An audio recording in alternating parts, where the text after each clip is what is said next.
మహాగణపతిం మనసా స్మరామి మహాగణపతిం మనసా స్మరామి. TR creations family అందరికీ నా హృదయపూర్వక ధన్యవాదాలు. సో అలాగే 12వ తారీఖు నుంచి 18వ తారీఖు వరకు కూడా ద్వాదశ రాశుల వారికి సంబంధించి రాశి ఫలాలు ఏ విధంగా ఉండబోతుంది అనేది చూద్దాం. జూలై మాసంలో 12వ తారీఖు నుంచి 18వ తారీఖు వరకు కూడా. సో ఈ మాసం మెయిన్గా మనం చూస్తే కనుక గ్రహాల యొక్క ట్రాన్సిట్ ఎలా, ఈ వారంలో గ్రహాల ట్రాన్సిట్ ఎలా ఉందో చూస్తే కనుక ఇక్కడ కుజుడు వృషభ రాశిలో సంచారంలో ఉన్నారు. అలాగే రవి బుధులు మిథునంలో, బుధుడు రెట్రగ్రేషన్ వక్ర స్థితిలో ఉన్నారు. ఇక గురువు గారు ఉచ్చ స్థితిలో కర్కాటక రాశిలో కంటిన్యూ అవుతున్నారు. ఇక శుక్రుడు సింహరాశిలోను, కేతువు సింహరాశిలో సంచారంలో ఉన్నారు. రాహు కూడా కుంభరాశిలో, ఇక శని మీనరాశిలో. మొత్తంగా ఈ విధంగా గ్రహాల యొక్క సంచారం మనకు కనిపిస్తుంది. చంద్రుని యొక్క గమనం కూడా మనం చూస్తే కనుక ఇక్కడ వృషభం, మిథునం, కర్కాటకం, సింహం ఈ 4 రాశుల మీదుగా చంద్రుని యొక్క గమనం కూడా, గోచారం కూడా మనకు కనిపిస్తూ ఉంది. సో ఈ విధమైన గ్రహాల గోచారం ఆధారంగా, చంద్రుని యొక్క గమనం ఆధారంగా ద్వాదశ రాశులకి ఈ యొక్క వారం ఎలా ఉండబోతుంది ఏంటి అనేది ఇప్పుడు చూద్దాం. సో కుంభరాశి వారికి సంబంధించి చూద్దాం. కుంభరాశి వారికి సంబంధించి చూడాలంటే ఇన్ జనరల్గా ఈ రాశి వాళ్ళకి ముఖ్యంగా మనం చెప్పదలుచుకుందే ఎంత కామ్గా, ఎంత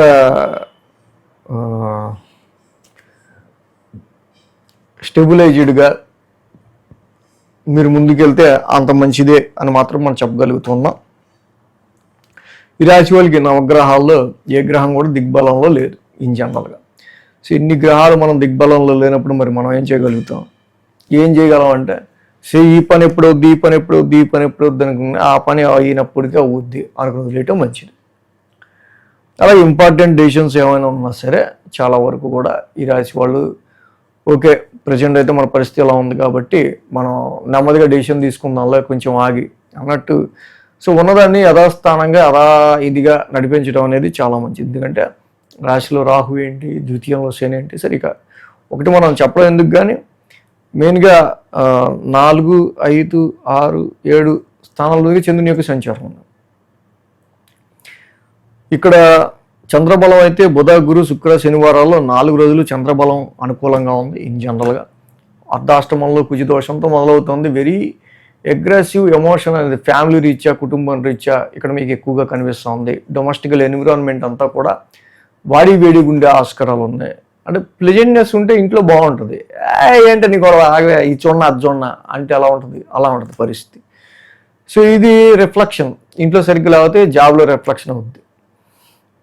సోమ మంగళవారాల్లో పంచమ స్థానంలో చంద్రుని యొక్క సంచారం. పంచమంలో చంద్రుడు, రవి, బుధులు ఏవి యోగించరు కాబట్టి ఇక్కడ ఇన్ జనరలైజ్డ్గా ఈ పంచమ స్థానంలో ఈ గ్రహాలు మీరు over progressive, over confidence, over ప్రామిసింగులు చేయకుండా మీరు ఏదన్నా ఉంటే వర్క్ అవుట్పుట్లు అనుకున్న దానికంటే బెటర్గా ఇచ్చాను అని చూపించగలిగితే చాలు. ఎవరికి కూడా ఎక్సీడెడ్ ప్రామిసెస్ మాత్రం చేయొద్దు.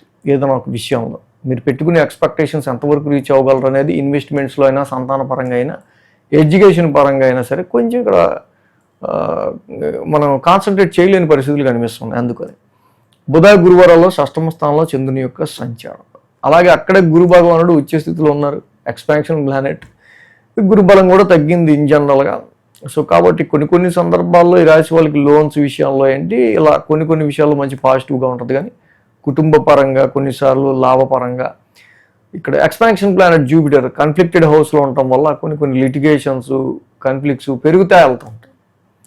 సో కాబట్టి ఎక్కడ వాగ్వాదాలు అనేవి ఎక్స్పాండ్ చేయకుండా అక్కడతో కట్ చేయటం మంచిది.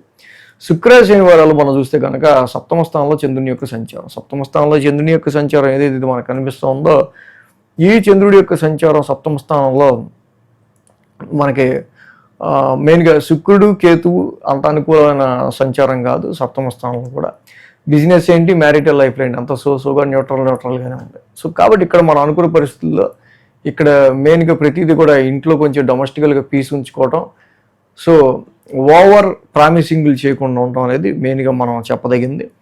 నవగ్రహ శాంతి మంత్రాలు చక్కగా చదువుకున్న చాలా మంచిది.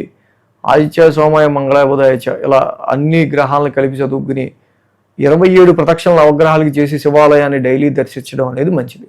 సో అన్ని గ్రహాలు దిగ్బలంలో లేవు కాబట్టి ఏ గ్రహం కూడా నవగ్రహ శాంతి మంత్రాలు చదువుకున్న చాలా మంచిది. అది మనం డిస్క్రిప్షన్లో ఇస్తాం. నవగ్రహ శాంతి మంత్రాలు చదువుకుని ముందుకు వెళ్ళడం ఈ రాశి వాళ్ళకి ఇంకా మంచిది. ఈ వీడియో కనుక మీకు నచ్చినట్లయితే లైక్ చేయండి, షేర్ చేయండి. మరిన్ని అప్డేట్స్ కోసం సబ్స్క్రైబ్ చేయడం మాత్రం మర్చిపోకండి.